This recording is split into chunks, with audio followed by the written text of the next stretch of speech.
Marahil ay pamilyar kayo sa kasabihang nasa Diyos ang awa, nasa tao ang gawa. Isang paraan ng pag-surrender natin sa Diyos kapag sa tingin natin ay nagawa na natin ang lahat. Sa gospel natin ngayong araw, makikita natin na napakain ni Jesus ang 5,000 tao. Hindi pa kasama sa bilang ang mga kababaihan at mga batang naroroon. Ninais ng mga alagad niya na pauwiin na ang mga taong sumunod sa kanila dahil wala silang mapapakain sa mga tao.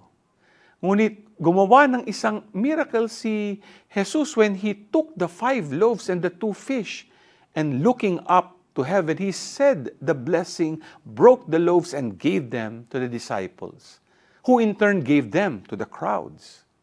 Kapag nararamdaman natin na para bang kulang pa rin ang effort na naibibigay natin sa anumang paraan ng pagtulong sa ating kapwa, huwag nating kalimutang humingi ng tulong at gabay sa Diyos na siyang magpupuno ng ating mabuting gawain.